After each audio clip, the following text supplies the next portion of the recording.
Hey everybody, Brett from AstartesGaming here, back with our third episode of Tyranny, where in the previous episode we got our first actual, taste of the gameplay, and so far I'm enjoying the absolute hell out of it. The combat is very, very fun, very fluid. I just wish that the actions took place a little bit quicker. Maybe things were sped up slightly, just because it feels like sometimes when you're clicking your abilities, they don't happen right away, just because it does take like a little cooldown before your next attack. So it's difficult to gauge sometimes when you're actually doing something. But otherwise, absolutely no complaints. I really, really love the idea of combo moves between your different party members. That's something I don't think I've ever seen in a CRPG before. So I think that's absolutely awesome. We met up with Verse, who is a pretty twisted lady, but she's also pretty damn competent in combat. So we're lucky to have her along, even though her views don't necessarily mesh up with our own. We were able to save a few of our allies from an attack by the what's the word for it? The rebels, I guess I should call them. The insurrectionists, maybe. But anyways, we're on our way southeast to meet up with the Archons and tell them about the edict that Kairos has issued. So let's go ahead and head out. But while we're doing that, just want to remind you guys to hit that like button if you are enjoying the series so far and you'd like to see more Tyranny. And don't forget to subscribe as well. It's the best way to help the channel grow and the best way to follow along with the series as it plays out. So we're moving on through the gate here, and interesting that these guys are like sharing guard duties and stuff. They don't seem to get along very well, yet they seem to be dividing this little keep here up pretty evenly, which I find kind of, surprising. So we're going to make our way to the overland map here. Oh, that's so cool. It actually shows your custom banner on the map. That's awesome. That's a really nice touch. So we're headed to the disfavored camp first. It's going to take us 3 hours. I don't know that time is going to play a huge factor in this. It certainly could if they're keeping track of it. But I don't know that we're going to need to like sleep or eat or anything. I have no idea.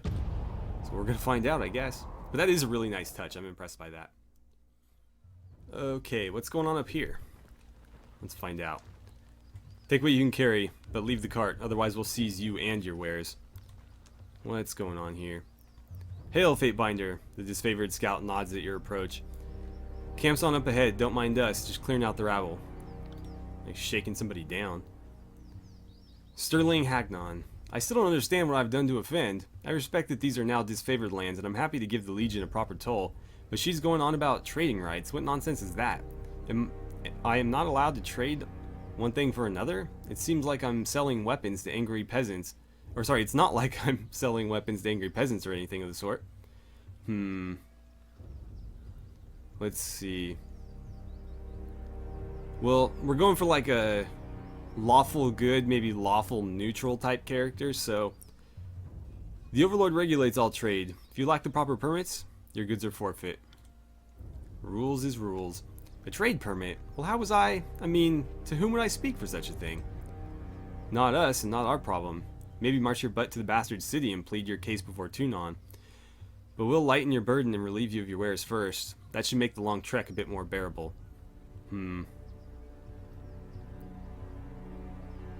Let's see. Well, anything that we... God damn it. Anything to be argued before Tunon may be argued before me. Apparently we lost favor with them, okay. I mean, we are one of his, like, emissaries, that's why we're here. What's there to discuss? We should kill this mongrel, and the warrior pauses, placing her hand in front of her mouth. The Fatebinder wishes to weigh in on the matter. Courtesy demands we listen. The soldier clears her throat, looking at you expectantly. This is a disfavored matter, but I know the agents of the court do so love to throw their judgments around. Let's see. Well, you can rob me now and have my supplies today. The merchant grabs a flask from his cart. Or you can leave me alive and have my fermented honey all year long. I even know a few family recipes for painkillers and healing draughts. Certainly, any army will need those. He uncorks a small ceramic vial, and the aroma of cloves and lanolin assault your nose. Let's see. What a coincidence. Your family recipe for wound paste smells just like the Scarlet Fury's own concoction. Where'd you steal these? Interesting. Nah, if he's gonna be selling stuff, let's go with this one. So let's see. These are essential goods to the war effort. We should leave the supplier intact. But he has no permits. You're allowing this lowborn wretch to profit when he should toil like any other conquered tiersman. See, that's why you have this uprising on your hand. Like, if you're gonna conquer people, fine, but like, assimilate them into your empire. Don't like treat them as lesser citizens and then expect them to just like accept it. That's not how you run an empire. Fatebinder, it is your right to settle disputes when we lock horns with the chorus, but you have no authority on this matter. But I do have the authority to write him a trade permit. Trust me, he'll be of use to the Legion. You seem so bent on protecting this tiersman. So be it, but spare us both the parchment. She steps in close to Hagnon and gives the peddler a one-armed shove. Peddle your wares, but know that you're one mistake away from being strung out about the Palisades, as a warning to the others. Understood, ma'am. The merchant bows deeply. You have shown me great mercy, and I will not squander it. I will endeavor to keep this camp supplied to the best of my ability. See, it's better to make friends than enemies, Crescent Runner. Is that her name? Like, really? My deepest thanks. I thought I was about to be robbed and left for dead, and here I thought the disfavored would thank me for trying to bring in fresh provisions. See, like, he's trying to sell you stuff, and you guys are literally just, like, shaking him down. I'll be sure to keep my head down and not make any waves. So, where you would have got, like, one cart full of stuff, I just, like, netted you regular supply, you know, deposits or whatever. And somehow I lost favor with them for that. So Verse has something to say. Slow down a moment. I know we're both eager to watch the Archons bicker over tactics like a pair of magpies, but I need to ask you something first. And what would that be? The voices of Nerat told me that you've come as a mediator. Considering the source, well, I can't help but feel I'm only hearing half the story. So let's have it out. What's so special about you? Nah, I don't want to lie to her. Let's see. Why so suspicious? It's just that I can't read today. I don't know what's going on. It's just a feeling I got. When the Archons are together, the air gets as taut as a bowstring. I can't help but think that no amount of compromise will get them seeing eye to eye. So why invite a mediator from Tunon's court? It doesn't add up. Let's see. Why do you think they're at odds? I've been with the Scarlet Chorus since the early days of the Conquest, so I can say it's been building for years now. There's an energy about those two, like a pair of storms moving to collide. I heard tell that Gravin Ash and the Voices of Nerat shared some bad blood in the Northern Empire, but I don't know any of the particulars. Let's see.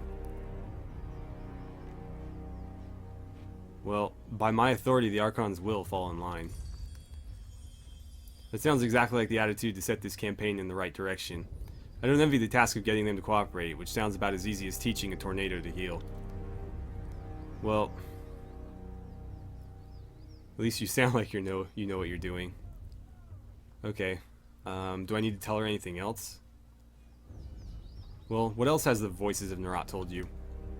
Only that I could find you at Edgering Ruins. Truthfully, I could have picked you out of a crowd. You're the only one of us who hasn't spent the last few months bathing in the stink of the Matani River. She laughs, but there's a forced nature to it. Well, enough of this. We need to meet with the Archons. Hey, don't let me hold you back. I'm sure whatever you're here to do is important enough that you don't need me stepping in your path. The war tent is just past the center of camp. One last thing, though. Be careful around these disfavored types. They take their work seriously, and most have suffered too many blows to the head. I know my way around the disfavored well enough. Although they seem to be more of a stickler for the rules than I do. Who do we have here? Step closer and present yourself. Here we are. Gate guard holds up a warning hand. Go no farther. You approach disfavored ground. State your business. I love this armor. It's like, I don't know. It's a little bit like Roman-esque, but it's got like a skull built into it. I don't know. I just think it's pretty badass. Let's see. So, I guess we can introduce ourselves. Yeah. So I'm Astartes, Fatebinder of Tunon. I bring word from Kairos. Word for your commander's ears. Ah, so you're the fire starter. Sevius and the I cannot pronounce things today either, apparently. Sevius and the companies returning from the burning library are telling some harrowing stories about Kairos' Edict of Fire. I think myself brave, but I'm happy to have been far away from it all. Must have been a terrifying honor to be the messenger of such righteous force. Go on in. The soldier gestures toward the gate. The Archons are expecting you. You'll find them in the war tank, center of camp. So here we go. I think my issue is I should probably just not record things that require reading at like 4 a.m., which is what I'm doing right now. So, yeah. I think my just like reading comprehension skills go out the window as I start getting a little bit tired. Ooh. Stone shield boots. Are they better than what I have? They're lighter. My deflection goes up, recovery goes down. It looks like. Yeah, and then my disengagement goes up, but I don't really care for that. I don't plan on disengaging. We'll take it, but I'm not going to necessarily use those. Anything else around here? Got some other boxes. Happening. You can't get in there? No? No, neither of us can. Let's try this one then. Got it. Take that. Looked like a health potion or something, maybe? Right. And we got a barrel over here. Might be useful. Water. So I've got to say, I don't play a lot of CRPGs, but the last one I played was Pillars of Eternity, which I think a lot of people might know of. I mean, it's a pretty popular game, and it was one of the biggest CRPGs to release in recent memory. But can't do that. I've found this game so far to be immensely more polished than Pillars of Eternity. Granted, this is made by a pretty big developer, where Pillars of Eternity was made by, I mean, not a small developer necessarily, but they had to kickstart it. So, yeah, you know, crowdfunding, you know, limited resources and stuff, whereas this game was published by Paradox Interactive. So, obviously, huge differences in resources, but still, the polish on this game, compared to any other CRPG I've played, is just immense. Did she level up? Can I put more points into her stats or something? Let's see. Talents, yeah. Oh, never mind. Battle stance, no. Weapon sets, quick items. How do I... No. Maybe if I go like this. There we go. It doesn't look like she's leveled up. She's wounded though. Hopefully that goes away soon. So yeah, I can't apply any more points or anything. What is that? Oh, I can change her armor color? That's so cool. I'll leave it alone for now. Her armor looks pretty awesome to me. Let's hop in here. Alright, so we've got something happening here. Yesterday you chid me for No, I can't keep up. That's 4 reports of avalanches in the mountains now. The Tearsmen can barely count past 9.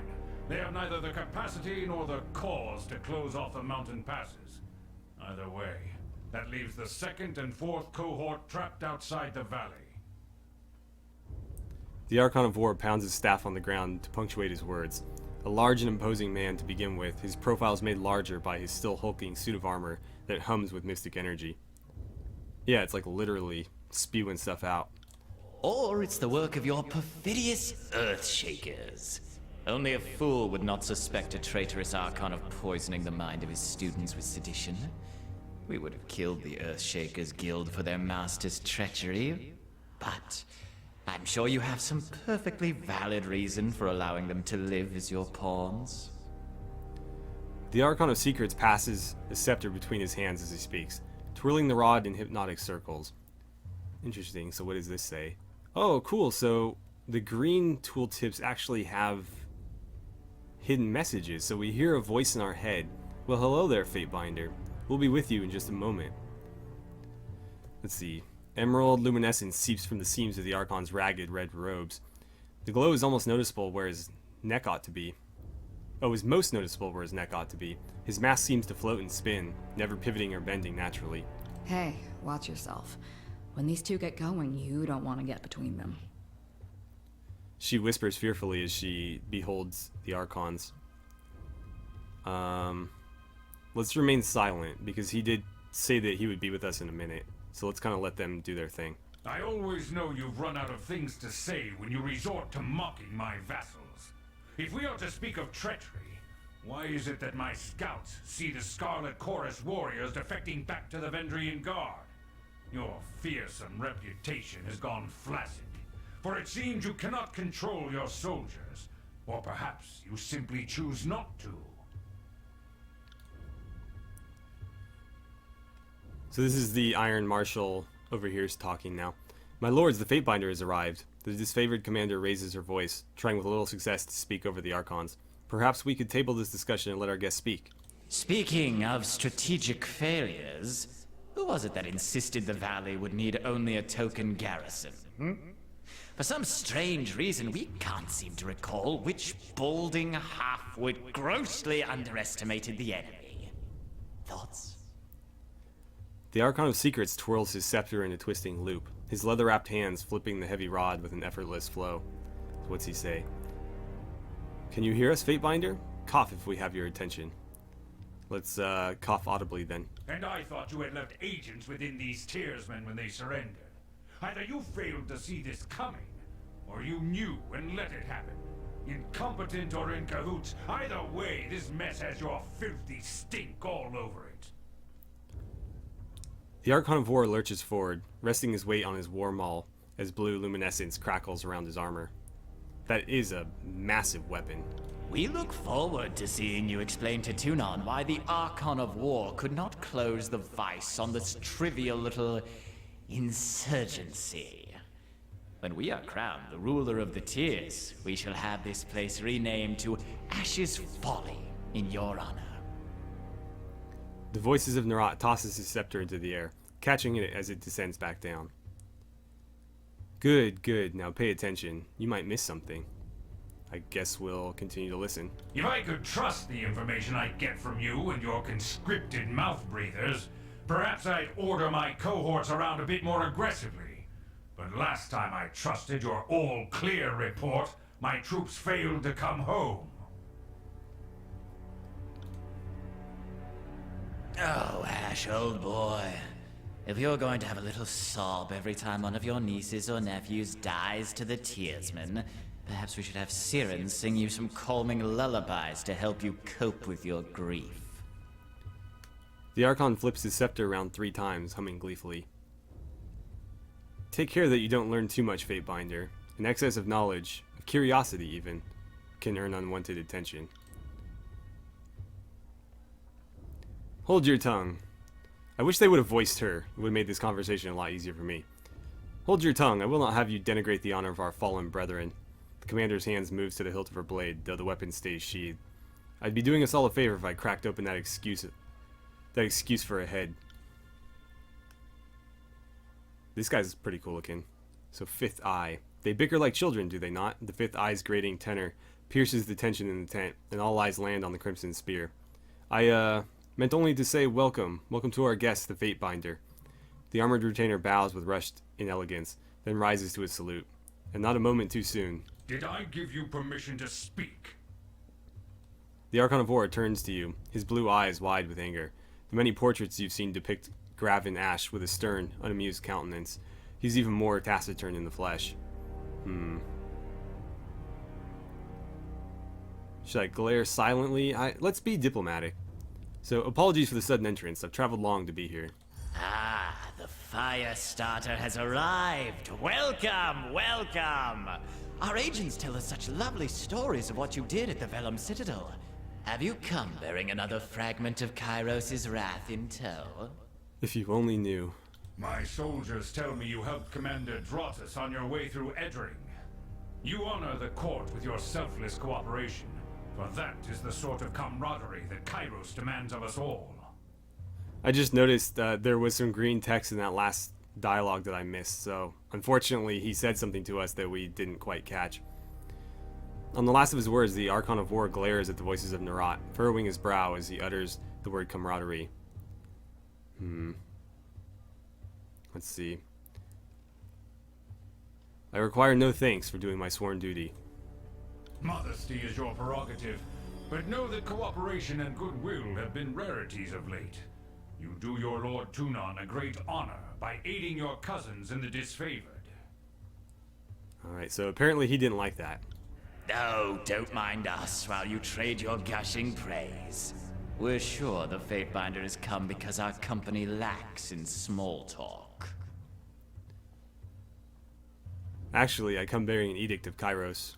It seemed only yesterday you were proving your worth in battle, assisting my warriors in the siege of the bastard city.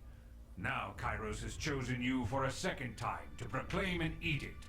Tell us, good Fatebinder, what sort of punishment does the Overlord have in store for the Oathbreakers? Not just the Oathbreakers. So this, never mind, this green text is, just more information, I guess, based on, it looks like somewhat based on decisions that we made during the first episode. So we may not have missed anything there. Let's see. I don't know how blunt we want to be with this. It seems you need some encouragement to work together. His edict will end the lives of everyone in this valley unless Ascension Hall is claimed by the Day of Swords. I think that one is probably the best one. So we're going to go with that. So it seems you need some encouragement to work together. Kairos' edict will end the lives of everyone in this valley unless Ascension Hall is claimed by Kairos' Day of Swords. The earth sways with each word you utter, the air thickening with warmth as you pronounce the tersely phrased commandment. Its every syllable drafted by the hand of Kairos. With the edict proclaimed, your pulse quickens and the muscles in your legs, worn from a long trip down the mountains, feel renewed, the tired limbs now nearly buoyant with vigor. Oh, damn. The Overlord means to compel us into action. No doubt the avalanches in the mountains are part of this ultimatum. We must conquer the Oathbreakers or die in failure. There is no room for error, and no other way out of this valley alive. Indeed. We'll need to advance across the Mittani. We lose everything if we stand still. And we move to backup Plan Green. The Earthshakers didn't make it over the mountain in time. So we do this the hard way. Over the walls instead of through. The Archon of War taps a finger against his temple. A low rumble escapes from under his beard. So you found your backbone at last! Oh, we were worried past humiliations would make you soft, timid. That was a record for you, right? A baker's dozen lost in one sortie. If you had waited for the chorus reinforcements, maybe we'd have eyes and ears on the matter. Let's see. So the Archon of Secrets passes his scepter from one hand to the next, chuckling softly with each toss. Watch him squirm. So many tears over the replaceable, expendable, useless soldiers. I miss the old Archon of War. You'd never see blood echo in a blubbering mess over a few dead killers. He'd use the knuckle bones of his best disciples for jewelry, and even made a breastplate out of his dead brothers. What do we want to do? Yeah, I like this one. So bicker all you wish. You're just wasting valuable time. The Fatebinder is right. We're acting not as leaders, but as children.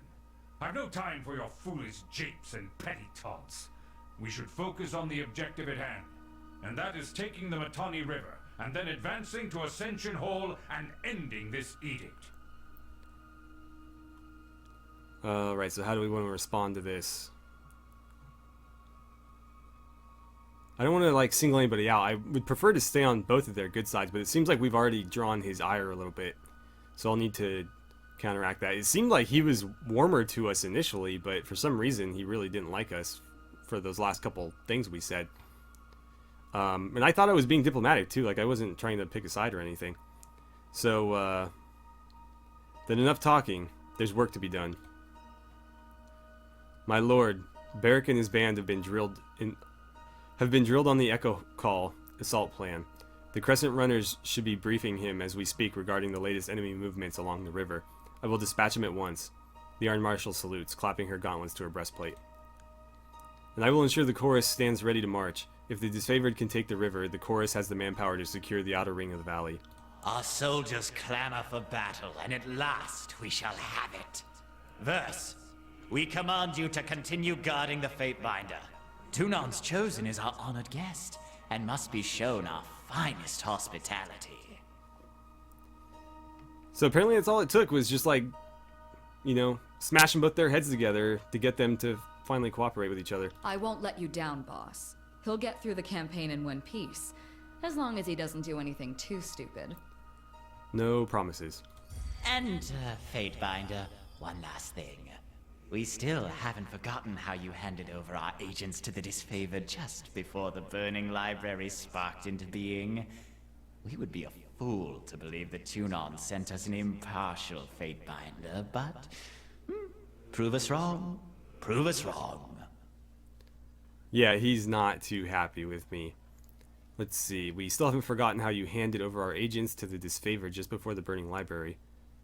I'm not sure what you mean, like, they were saying that they didn't want me to burn it down right away because they still had agents in there, so I delayed so that they could get out, and apparently he's holding that against me for some reason.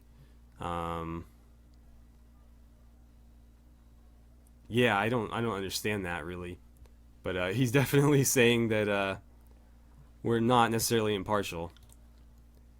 The Archon twirls his scepter one last time, then taps the fifth eye on the shoulder, and the two depart. Suit yourself, Fatebinder. The more you ignore us, I'm not ignoring you. If you watched the first episode, I was actually like actively trying to sort of like split the difference. I definitely favored the disfavored, just because I thought they were the cooler faction. But I was trying to be fair for the most part. I went with what I thought was like the right choice, regardless of who, you know, whose side it was on. But I definitely did lean a little bit that way.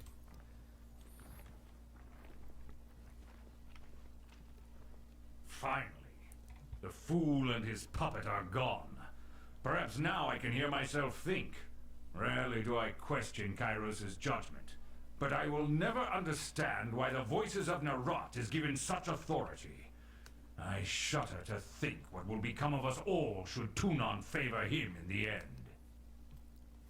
Though the edict threatens the Scarlet Chorus just as it threatens us, I cannot shake the feeling that our allies will work against us. You've shown your worth in war, and your name has been known to the Legion since the very beginning of this long conquest. So I'd ask that you join us this one last time, to help us wrap up this last objective. I mean, what choice do I have? If you wish to be counted amongst the glorious, speak with the Iron Marshal. She will direct the order of battle until we are ready for the final push into the Citadel. I'm short a few scouts, short a few soldiers, short a few everything. I'm sure my brethren would be grateful for the assistance of a skilled outsider. Well, I would be honored to help. Yeah, they're really liking me right now. The Iron Marshal salutes Grav and Ash, then turns to leave the tent. I will be at the training grounds, readying the soldiers. Find me there when you're ready. She pauses, clearing her throat. And though I am loath to mention it, the chorus can likely use your assistance. They certainly won't secure the outer valley on their own. Fifth Eye will be somewhere in that rat's nest they call a camp due east. Seek him out, if you must. Alright, so I think we're going to call that an episode. It's gone on a little bit longer than I initially intended, but we got through a lot of dialogue and exposition type stuff that we needed to before we could start this campaign in earnest. So it looks like next time around we're going to be joining the disfavored on some quests to fight some of the insurrectionists that are rising up and causing this edict to be necessary. So anyways, thank you guys so much for watching. I had a great time playing some Tyranny with you. Again, I really hope you guys are enjoying this series. So far, I am absolutely loving this game. The story is fantastic. The artwork is absolutely beautiful. The gameplay is really, really fun and addicting. And so hopefully that's coming through in the videos for you guys. I know the game is a little bit pricey right now, but I can't recommend it enough if you plan on picking it up. Otherwise, thanks again for watching, and I look forward to seeing you guys back here for the next video.